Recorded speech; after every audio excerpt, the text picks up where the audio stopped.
吸星大法果真是外挂不假呀！超人中招那也得医保报销啊！我是瓜皮儿，超人与路易斯第2季前情提要。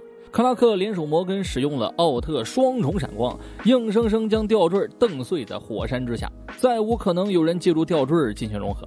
三英战阿力过后，摩根老哥悄无声息地溜溜球了。以灯神的阿力并非是一个超人就能对抗的，所谓隔境如隔山呢，越级挑战那是挂逼行为。阿力小吃一瘪，可心思没滑坡呀，既然不能融合火人，那就直接融合地球吧。为此他吸干了反世界的泰尔罗，体内的力量已充能一半，再吸个超人那就大功告成了。克拉克环地球洋寻找阿力的踪迹，打算来一手穷寇猛追，奈何阿力如同人间蒸发，他怀疑此聊回反世界躲着去了。上次一去消失整个月，不说他能不能单刷阿力啊，好歹得照顾一下妻小的死活呀。于是乎，克拉克同意留在家里陪孩子，给超放个假呀。拉娜想和自家保持距离，便于守住秘密。这事儿最受伤的就是乔丹呢，和萨若的误会那本身就解不开呀，现在又在上面新系了个死结。既然已经是拉娜的决定，克拉克就只能尊重她，让孩子们保持距离。为了补偿哥俩受伤的心，今天他休假陪玩一天，一起做农活，岂不美哉呀？听说要干活，俩10几岁的孩子那表情高兴坏了。乔丹最终还是没有参与，没法跟心爱的女孩坦白，就好像玩电脑没外设，难受的亚皮啊。克拉克也知道这样不妥，便询问了乔纳森的看法。X 喷雾事件过后，他就再也没有参考过大儿子的建议。再加上反世界森纳乔的黑化，大儿子这会儿心理负担是最大的。在哪个世界都不能成为让父母骄傲的孩子，克拉克却教育他知错能改，善莫大焉。一个人的品质不能因为某一件事而做定夺。以前的克拉克总是喜欢过度保护孩子，但现在他转变了想法，允许孩子们犯一些错误，这样或许能够有助于成长。他不想斯纳乔和比扎罗的问题发生在自己身上。乔丹这边来到镇长办公室见了拉娜，希望他能允许自己和萨若见上一面，但拉娜拒绝了，而且态度十分强硬。接近萨若这件事，劝乔丹还是死了这条心吧。登门就是一顿教育。Sarah will never be safe if you're a part of her life。乔丹最后落寞地离开了。男孩一个人坐在街上发呆，克拉克却已经是听到了所有对话。这种时候什么大道理都不会帮到儿子，克拉克便带他去了孤独堡垒。如果说有件事能让乔丹暂时放下难过，那就只有自由飞翔了。今天大超叫儿子飞行了，只是听到这个消息，乔丹立马就兴奋起来了。在克拉克还没有成为超人的时候，就是自己一个人在孤独堡垒摸索能力，一次又一次的实践，最终才掌握了飞行。现在轮到儿子来尝试了。掌握飞行的第一件事就是克服恐惧，别怕自己会摔死，老爸一定会接住你。这种期盼赋予了乔丹力量，他朝着峡谷纵身一跃，果真是因为恐惧而虚空狗刨，眼看就要跌入谷底。克拉克那如雷般的鼓励传到了耳朵里，乔丹心一横，驾驭恐惧直冲云霄啊！虽然差点来了个狗吃屎的0分降落，但尝试才是成功的第一步。父子俩激动的手舞足蹈，那感觉就好像克拉克又一次看到了儿子学会走路。约翰这边还在检修战甲，好让他时刻拥有最好的状态应敌。阿力可是掌握了吸星大法，超人都不是他的对手。这种困难下，约翰更要让自己成为大伙的保护墙。娜塔莉去买饭的时候，约翰不经意间发现了女儿的秘密。在父亲的质问下，他坦白了自己是想帮忙分担压力，而约翰却命令他把战甲拆了。自己当了这么多年的钢人，深知穿上战甲后代表着什么，那是日复一日的拿着命去冒险。他不想让女儿出现意外。约翰一怒，你不拆我就自己拆呀！结果他攥碎了工具，也没能伤及分毫。在 AI 的提醒下，约翰才知道女儿的战甲比自己牛逼多了。约翰一下就心软了。女儿付出了那么多努力，自己不应该仗着父亲的身份去毁掉她，但是直接道歉的这种话又说不出口，那不等于打自己脸了吗？于是他告诉女儿，哎呦，战甲不错哦，要不要告诉为父你都做了哪些升级？这退让一步的态度让娜塔莉恢复了笑容。Sarah 反复看着昨晚的录像，那这凯尔为自己准备的演唱会是朝着梦想迈进了一大步啊。他把这份喜悦分享给了母亲，结果拉娜细看一下，表情巨变。这酒吧不正是凯尔出轨的根据地吗？尽管 Sarah 表示父亲洗心革面了，那女人已经辞职离开了，可拉娜还是没有好脸色的怒转走啊。Sarah 找机会见到了父亲，把事情说了出来，主要是担心母亲误会，让本就割裂的一家彻底玩完呢。凯尔先安抚了女儿的情绪，并答应她自己会去和拉娜好好聊聊。但他的心里也没什么谱啊。好在凯尔是一个熟练的男人，想和女人和好，你第一件事那就得道歉呢，甭管什么理由什么问题，低头道歉必须得用作开场白。凯尔当即表示，我不知道你做了什么，但你肯定为了保护孩子们，因为你拉娜的出发点永远都是善良的。就熟练的让人心疼啊。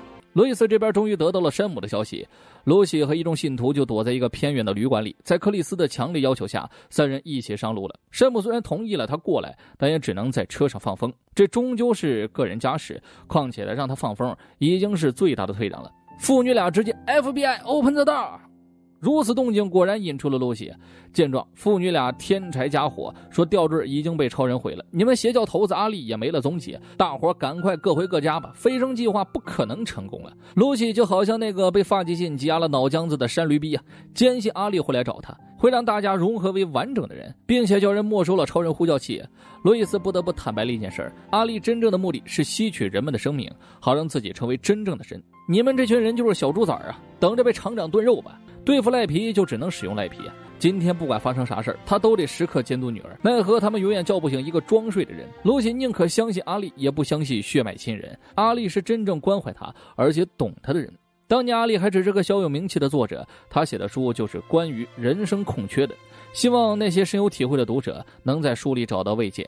恰逢露西那会儿叛逆，母亲离家出走，父亲忙于工作，他本人还活在姐姐的光辉之下。是阿力给了他的关怀，看出了他心灵上的空缺，并且一句传销语录就让露西死心塌地。拼图上的每一块单独拿出来都不会很特别，但你无法否认，缺了他的拼图是不完整的。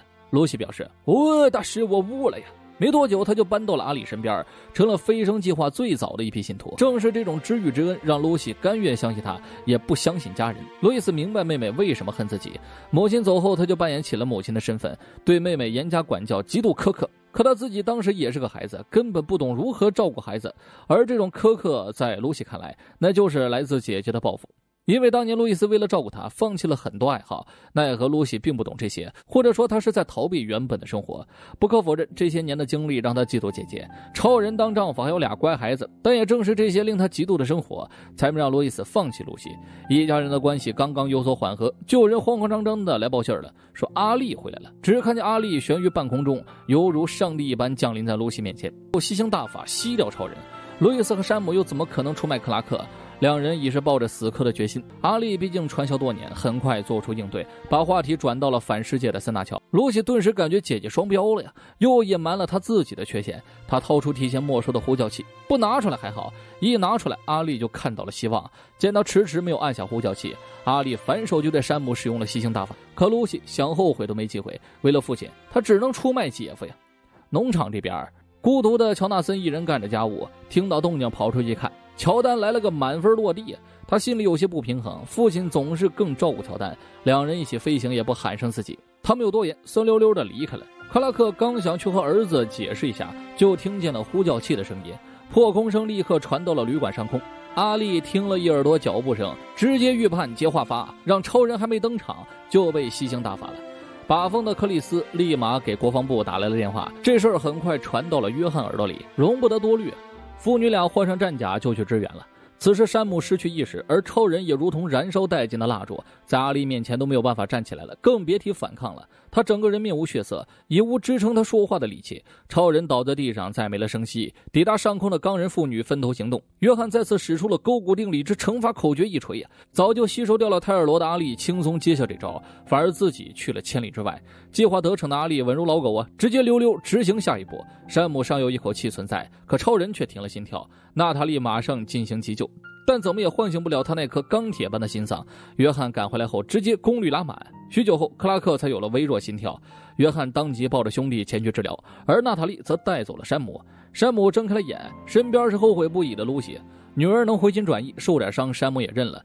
路易斯和露西永远是他最好的礼物，但克拉克就没这么幸运了。他躺在床上宛如死人，身上突出的经脉极其骇人，好在还有一丝生命迹象，但何时醒来就没人知道了。约翰面色凝重，因为他超人般的体质已经不存在了，如今一个普通的针管都能刺穿皮肤。他和路易斯要想办法对孩子们解释这一切。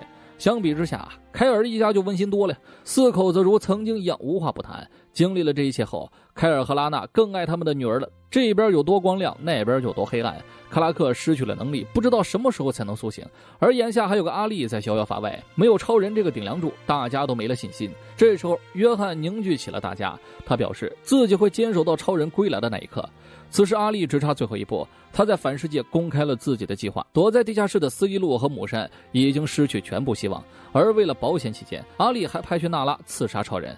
可不能阴沟里翻船了。随即他进入传送门，凭借体内2大克星之子的力量，开始逐步融合正反世界，届时人人都能飞升。事实证明，没有熊孩子就得有熊大人，总得有个熊玩意儿推进剧情。距离第2季结束只剩2集，而我却丝毫不担心质量问题。欧比旺都烂了，超人必须万尊呢！我是瓜皮儿，下期见。